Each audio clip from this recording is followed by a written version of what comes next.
তো আপনারা কেমন আছেন? তো আজকে আমি আপনাদের দেখাবো আমার একটা গোলাপ গাছের কাটিং। তো মানে গোলাপ গাছকে কাটিং করব। তো এই যে দেখতে পাচ্ছ এই গোলাপ গাছটা এই যে কাটিং করব।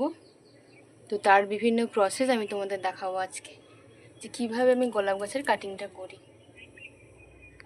এই যে ফার্স্টে কী করলাম, এক টুকরো গোবর আর এই যে অল্প একটু কাদা নিয়েছি, এই দুটোকে ভালো করে মিক্সড করো। ফার্স্টে মিক্সড করে রাখবো, একদম সুন্দর করে মিক্সড করবে না, একটু দানা নাকে, কেননা দানা হয়ে থাকলে, শক্ত হয়ে থাকলে জিনিসটা ভালো হবে না।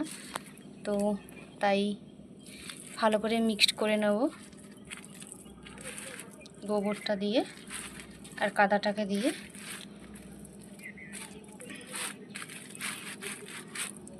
যে বন্ধুরা দেখো ভালো করে মিক্সড করছি। আমার মিক্সড কমপ্লিট, এক টুকরো ডালা মিক্সড কমপ্লিট হয়ে গেছে। একটু শক্ত রাখ, এই জিনিসটা একটু শক্ত থাকবে, কেননা বেশি নরম রাখলে যখন আমরা কাটিং করে গাছটাতে বাঁধবো খুলে চলে আসবে, তাই একটু এটা নরম না রেখে একটু সামান্য শক্ত রাখবেন। আমার কাটিং নেওয়ার জন্য সব কিছু রেডি। এই যে এক টুকরো গোবর আর কাদা মিক্সড করে নিয়েছি, আর এই যে দড়ি নিয়েছি বাঁধার জন্য। আর এই জিনিসটা খুব ইম্পর্টেন্ট একটা জিনিস। তো এটা হচ্ছে, এটার নাম কাটিং বলি আমরা। তো এই জিনিসটা দিলে বলে খুব তাড়াতাড়ি গাছের শিকড় ধরে যায়। তো অবশ্যই আমি চেষ্টা করব আপনাদের দেখানোর পুরোটা। তো কতটা দেখাতে পারছি জানি না, এই জিনিসটা খুবই ভালো একটা জিনিস। তো আমার কাছে বাঁধার জন্য এই দড়ি রয়েছে, আর এই জিনিসটা এটা হচ্ছে সিমেন্টের এক টুকরো বস্তা নিয়েছি, কেননা আমার কাছে নারকেলের গাছের যে ছাল হয় ওইটা দিলে খুব তাড়াতাড়ি খুব শক্ত হয়, জিনিসটা ভালোভাবে হয়, কিন্তু আমার কাছে ছিল না বলে আমি সিমেন্টের একটা ছোট্ট টুকরো নিয়েছি। এবং এই দড়িটা আপনারা যতটা পারেন অ্যাভয়েড করে যাবেন, এটা তো একটা পাটের দড়ি।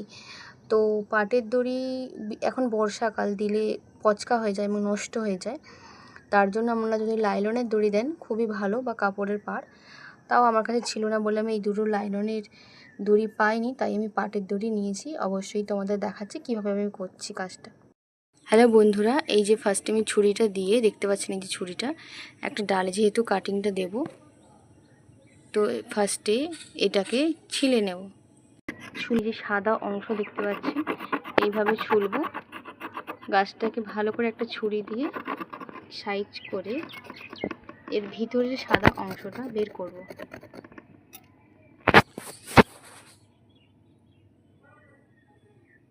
এই যে দেখতে পাচ্ছেন বন্ধুরা, গাছটাকে পরিষ্কার করে সবুজ অংশটা তুলে দিয়ে সাদা অংশটা বের করেছি।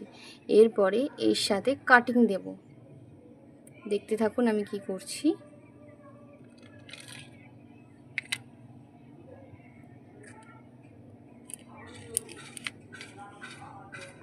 কাটিংটা ভালো করে হাত দিয়ে পুরোটা লাগিয়ে দিচ্ছি গোল করে, শুধু সামনে না এই পিছনেরটাও ভালো করে এই ছালটা ছাড়িয়ে নিয়েছি। মোটামুটি সবুজ অংশটা একটুও রাখিনি, ছাড়িয়ে নিয়েছি।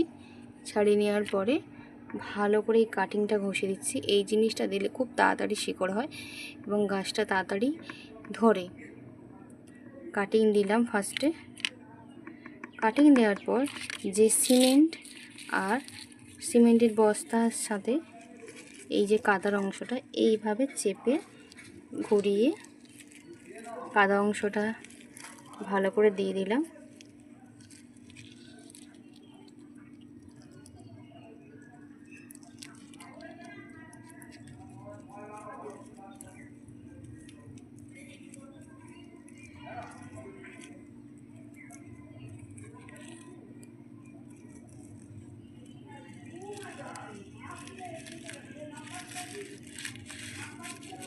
এই যে এইভাবে ভালো করে বেঁধে নেব, ভালো করে পাক দিয়ে।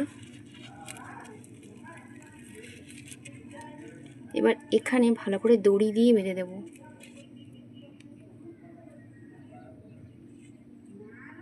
এই মাথার ধারে একটা দড়ি বাঁধবো আর এখানে একটা দড়ি বাঁধবো, কিন্তু এই পেটে দড়িটা বাঁধবো না, কারণ এখানে বাঁধলে কলমটা হবে না। এই মাথার ধারে এবং এই সাইডে দড়িটা বেঁধে দেব। দেখুন বন্ধুরা, বেঁধে দিচ্ছি ফার্স্টে দড়িটা। তারপর বন্ধুরা এই যে দড়ি দিয়ে আমার বাঁধা কমপ্লিট। তো আমি জানি না এখানে শিকড় হবে কিনা, কেননা আমি সব সময় কাটিং করলে নারকেলের বা খেজুর গাছের যে গাছের ছাল মাথার দিকে যে ছালটা থাকে সেটা দিয়ে আমি করি, কিন্তু খুব সুন্দর শিকড় বেরায়। তো এবারে সিমেন্টের বস্তা দিয়ে বেঁধে দিচ্ছি। এবার এটা হয়ে গেছে আমার কমপ্লিট। এবার বেশ কয়েকদিন আমি জল দেব এতে। বৃষ্টি যদি হয় আর জল দিতে হয় না, যদি বৃষ্টি না হয়, এখন রোদ তো গরম তো, তাই এই উপর দিয়ে জল দেবো, যাতে এখান দিয়ে জল দিলে, এখানে জল দিলে কিন্তু হবে না, ঠিক এই উপর থেকে জল দিতে হবে যাতে গড়িয়ে ভিতরে হালকা করে যায়। তবে আজকে কাটিং করেছি, আজকে জল দেব না, 10 দিন পরে এই গাছে জল দেওয়া হবে, কেননা এর ভিতরে কাদাটা নরম রয়েছে, দিলে জল দিলে জিনিসটার হবে না। তাই আমি কি করব না, এই কাটিংয়ের 10 দিন পরে জলটা দেব, তারপর আমি তোমাদের দেখাবো শিকড় হয়ে যাওয়ার পরে। ফ্রেন্ডস, এই দেখো এবার 1 মাস 1.5 মাস হয়ে গেছে আমার এই কলম গাছ দিয়েছি আমি, যেটা তো খুলিনি, আমি জল দিয়েছিলাম। এই যে আমার সেই গোলাপ গাছটা দেখতে পাচ্ছ বন্ধুরা, সেই গোলাপ গাছটা যেটা আমি কলম দিয়েছিলাম, এটা আজকে খুলে দেখব যে গাছে শিকড় ধরেছে কিনা। দেখো একদম জিনিসটা আলগা হয়ে গেছে। এই দেখো বন্ধুরা, ছোট ছোট শিকড় বেরিয়েছে। দেখো বন্ধুরা, এই যে কাদাটা শক্ত হয়ে গেছে, দেখাতে পাচ্ছি কি আমি তোমাদের? এই দেখো বন্ধুরা, এই যে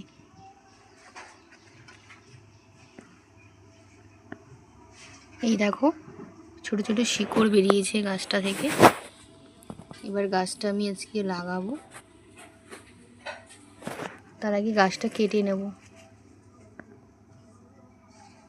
দেখো বন্ধুরা, এই যে ছোট ছোট শিকড় বেরিয়েছে। তো এবার গাছটা আমি কলম থেকে ঠিক এই জায়গাটা থেকে, এইখান থেকে গাছটা কেটে নেব, আর এই জায়গাটা এটা লাগাবো। এটা কিন্তু যেন না ভেঙে যায়, সাবধানে এটা কাটতে হবে যাতে এটা না ভেঙে যায়। তো আজকে আমি এই গাছটা আজকে লাগাবো, আর আগে কাটবো, কেটে গাছটা লাগাবো, সেটাই তোমাদের দেখাচ্ছি। এরকম ধরে রাখ, আমি এরকম ধরে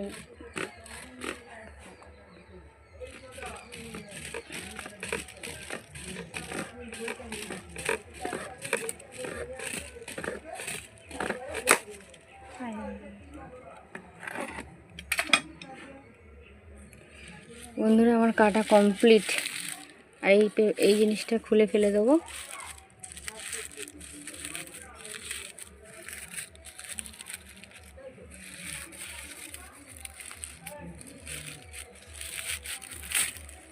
এই যে দেখতে পাচ্ছ বন্ধুরা, এবার এই গাছটাকে আমি লাগাবো। হ্যালো বন্ধুরা, এই যে খুব বৃষ্টি হয়েছে, তো এখন খুব কাদা মাটি, তার জন্য মাটিটাকে যে সাইজ করে নিচ্ছি একটা বালতিতে। এই মাটির সাথে কিন্তু গোবর মিক্সড করেছি, কেননা এখন তো আর শুকনো মাটি পাবো না। এই যে কাদা মিক্সড করে নিয়েছি, কাদার সাথে গোবর। আর এই যে আমার সেই কাটিং করা গাছটা দেখতে পাচ্ছ, ঠিক এই যে যেটা মাটি আছে যেই অংশটা, সেইটা এভাবে আমি গাছটা লাগিয়ে দেব বন্ধুরা। যে অংশটা মাটি ছিল সেই অংশটা যেন পুরো মাটির ভিতর চলে যায়।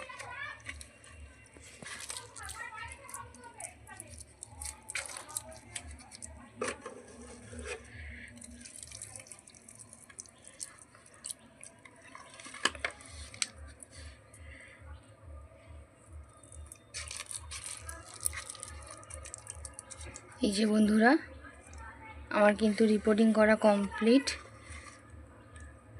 গাছটা ফার্স্টে বালতিতে রেখে দেব এইভাবে বেশ কয়েকদিন, তারপরে যখন এই ছোট ছোট পাতা বেরোবে অবশ্যই তোমাদের আমি দেখাবো। গাছটাকে দেখা, এই যে ডাল, যখন এর পাতা দেখো বন্ধুরা, এই যে পাতা নেই, এর যখন পাতা বেরোবে অবশ্যই তোমাদের দেখাবো আমি বন্ধ করতে। তো আমার ভিডিওটা দেখার জন্য অসংখ্য ধন্যবাদ জানাই সবাইকে। তো ভালো লাগলে অবশ্যই লাইক কমেন্ট করবেন, আমার পাশে থাকবেন সাবস্ক্রাইব করে। আর কার কার ফুলের বাগান ভালো লাগে অবশ্যই কমেন্ট করে জানাবেন।